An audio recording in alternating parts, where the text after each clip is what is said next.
Welcome to I'm going to close that out. Welcome to the Gory Academy of Scribes. I haven't shown this before. I've actually been here for quite a while, but I've been filming everywhere under the sun, including waterfalls and everything else. But this time I'm going to do it. Today, what I'm going to go over, this actually comes from personal experience and also notes taken over the years. My scribe library goes back probably easily 15 to 20 years in terms of what's in it. So I'm able to go back, dig up notes that have been used over the years, compile them with my own experience. This is on ambassadors. It's not going to be for everyone. Some of the scribes do want to be ambassadors, though. We put out a tape on map making, another subset of it being a scribe, and that's available also on YouTube. So at least those two are ready to go. Maybe over time we'll get them all up. Magistrate, things like that. But let's go through this. Okay, I'm going to read this. The reason I do that, some of you may have difficulty with some of the words. Some of you may be having trouble with your vision, things like that. So I read these out loud and go to the trouble. Now, this has extra notes. You'll notice it's a transcript of a talk I gave 3 days ago at Ankara. And I decided to go ahead and tape it for those who want to be ambassadors or map makers or something like that. Okay, let's go.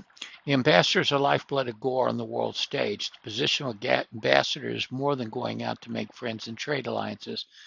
They are also go out to promote game hostilities and in charge of spies. Really, it's a pretty cool job because you don't not just go to cities, and I've been to every city in Gore doing it, in meeting the heads of state, and they welcome you most of the time. You also, on purpose, go in, spy on what they're doing. It's important if you plan on going to war, and they do go to war. There's at least 3 cities right now that are warring. And you purposely spread rumors. You go into cities and tell them you heard such and such and such and such happened and start spreading gossip. Okay, anyway, this is a role play of the negotiated diplomacy that makes wares. This makes wares or declares hostilities, makes alliances. It's from these state meetings that a call or runner slave will come to an allied city asking for help. Wham! You have double the warriors on your wall. So an ambassador may be asked to go to another city and say, look, we really need your help. We're getting our butt kicked. And you have double the warriors. These talks lead to war raids, leading trading of the greens and forming family ties, all of which makes the world better for everyone and gets everyone to do more. I know for a fact my city is growing because I've been seen all over Gore and in all these cities. There are very few places anymore I can't go in Gore where somebody doesn't recognize me. I went to a new city, Brisinium, recently. There was at least 6 people in that city that I know from other cities. And that makes it easier for me to go in and role play, to check on how they're doing, or to ask information about the city. So if you're an ambassador, there is a lot of cool things you can do. And most people don't realize that and they don't take advantage of that. An ambassador is an interesting and a different position Gore, usually held by the blue caste. Occasionally the red caste will hold it, which means warriors. And the reasons for that's very, very simple. The warrior caste, there are times where you're going to do military alliances where you'll be asked to have a city do a contract of defense or something like that. And in which case, warriors come in handy for crafting that. They also are able to make the judgment as to whether that city is a good idea to go to be partnered with. So sometimes the warrior caste to the red caste to do it.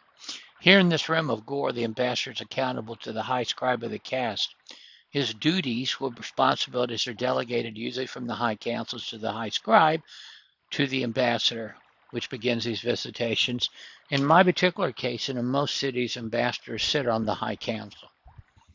That is, they report. When I did this or have been doing this, I actually sit in front of the other HOCs and discuss my trips, what I'm discovering, upcoming alliances with usually in that case, it was the Ubar and his woman that sat down with me, and I explained exactly what I was going on and what cities.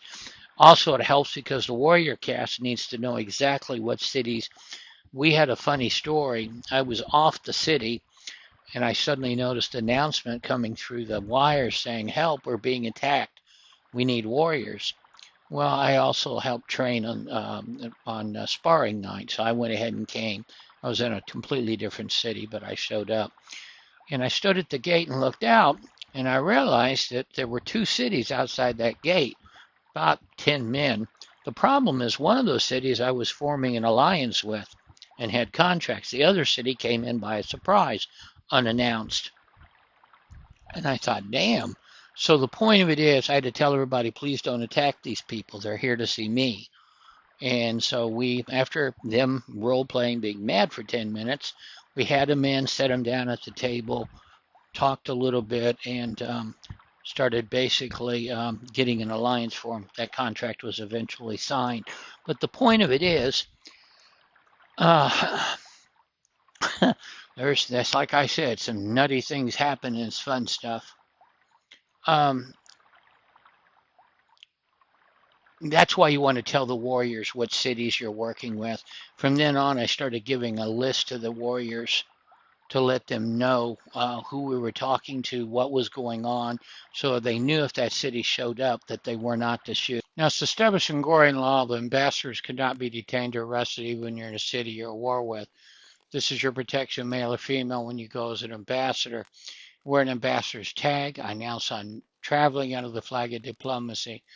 If possible, tell them you're coming ahead of time, or send a scribe slave to find out, let them know what you're going to do. Have them wear your household tag, blue tunic, state to the guards who belong, have the slave state who they belong to and what they're doing there.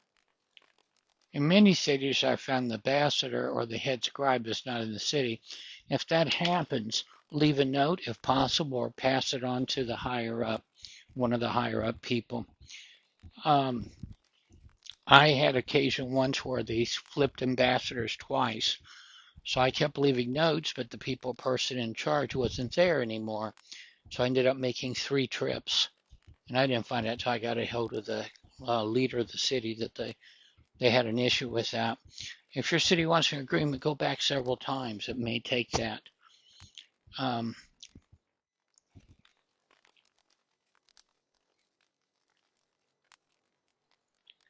okay, here we go. Ambassador is not a caste or a subcaste. It's a titled office. Some of the occupations would be logically be a caste or a subcaste. And the scrolls make numerous references on it. But for example, the guardsmen of the city don't form a caste of guardsmen. They occupy a position within the city. Some people may disagree with this and say, no, it's definitely a caste. But anyway, and the blue caste in particular, they insist on it. Okay, in some cities, the high scribe would fulfill the duties of the high ambassador. That is, they may wear many hats and work directly with the high council. It may also be required your city to swear a loyalty oath. I know I ran into that. If you're going to represent the city, they're going to make sure that you swear to the home stone, which makes total sense considering you're the one representing that city. How to dress. When you go into a state meeting or better, be polite and formal, particularly if you go in southern cities. Having help is handy to keep track of the cities you're working in. That comes down to slave and assistance. Um, as you get more and more residents in more and more cities, basically it becomes helpful to have assistants helping you, keeping track of where you've been, keeping track of where you need to go back to, helping to fill in the forms, things like that. Maybe catching a point that was made that you missed. Uh, I take my slaves with me, and they work with me, so they can basically help do the nick cards. That helps.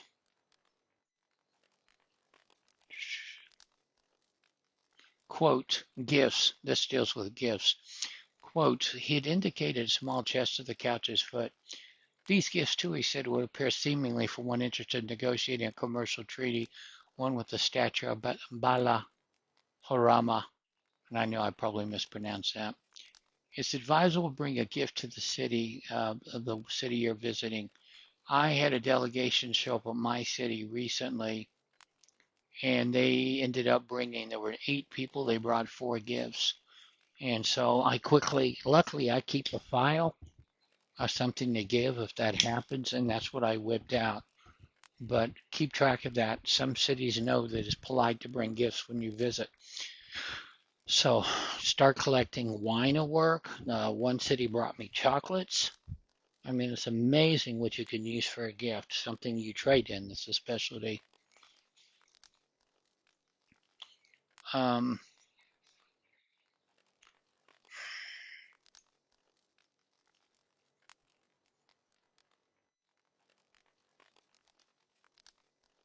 okay, be observant. Remember, you're doing more than signing papers. You want, um, if your city goes to war, you may be as detailed about the city. Look at the personal details of the city. For example, maybe Turner has 9 gates. It'd be prudent for you to know the location of those gates. Um,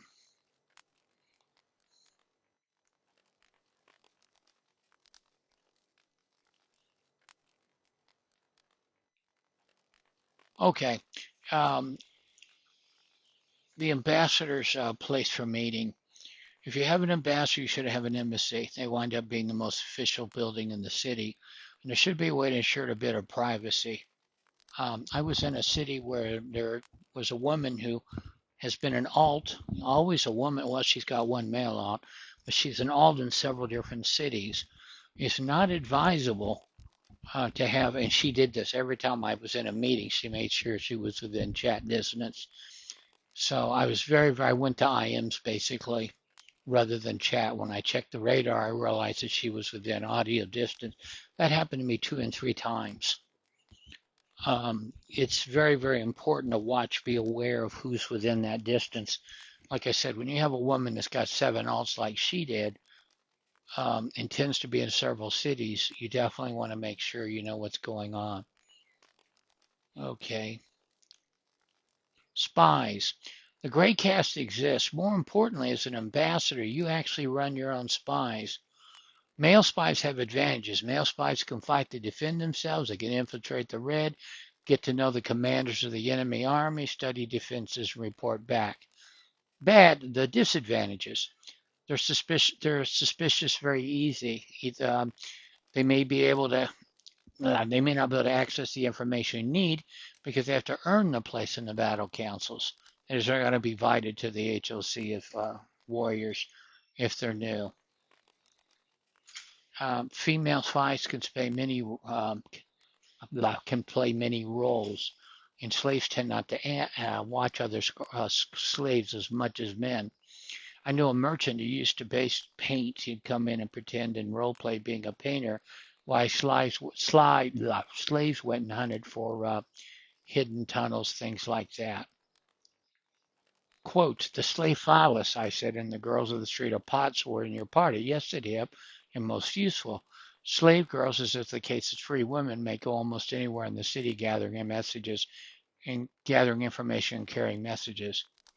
And that's very, very true. You can go, slave girls don't watch slave girls as much as they watch other men.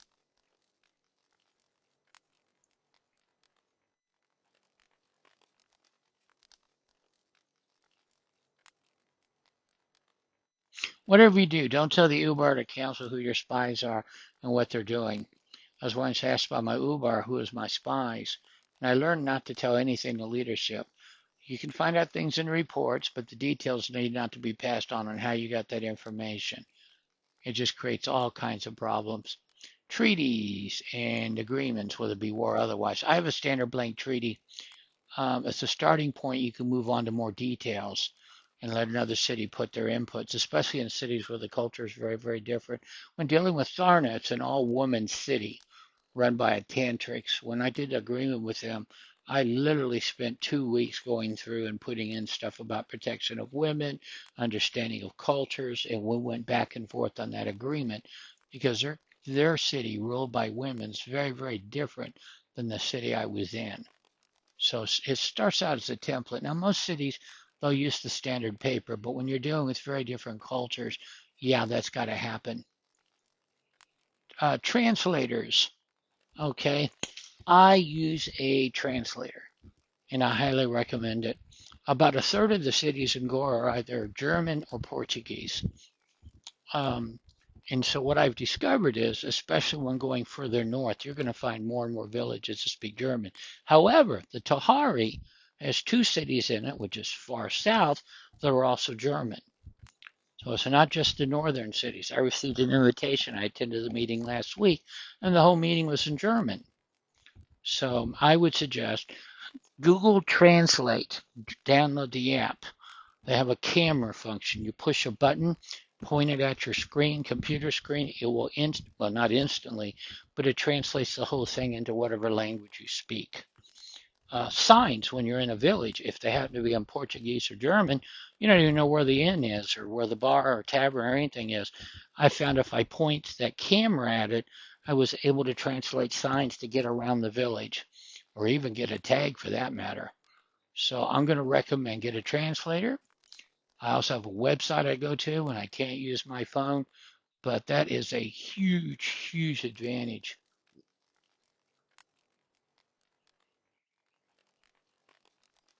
Now, swim huts. This was recommended to me by another Gorian who's been around for years. Number one, if you get into trouble, you can always jump in the water. He commented the Gorians tend not to like water. Two, an awful lot of cities have landmarks sitting on islands that are not connected to the mainland, which is really where to go. I've had to swim to the mainland more than once. Three, two or three of the cities had canoes where you've got the landing point and canoe to it. They thought it was better role play. The problem was the canoe sank. So, and if you're wearing a meter, you real quickly discover that you're drowning. So what I've learned to do is to wear a swim hut. And then when that happens, I just click the button and boom, I don't lose any points from there on. The meter doesn't go down anymore. I swim to land and just crawl on the land and start walking. Excellent tool to have as an ambassador if you're going from city to city. Not, I don't think any of the trainings I've seen ever brought that up. It's an interesting.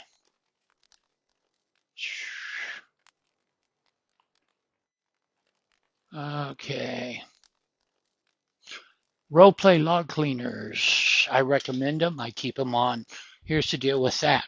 It'll take out all the such and such enter the room, the announcements, music changes, all that's wiped out. All you end up with a conversation. Two advantages of that. Number one, you can go back over your notes and see what was said, and it gives you details about what the nuances. Two, you can pass them on to your city council, saying that you took them on your scroll, and here's my notes. And again, it scrubs all that out. It's much easier. I've used them in a plenty of seminars, and I recommend it heartily. Yes, that means I'm wearing a swim hut, a translator, and a note-taking thing. But to be honest, you're there to A, take notes, B, know what the person's saying, and that's a lot of HUDs, but it really saves you a lot of grief. Okay, that's it on this one. It's not long, but there is a tremendous amount of information in there. Take care, and we'll be coming out with more.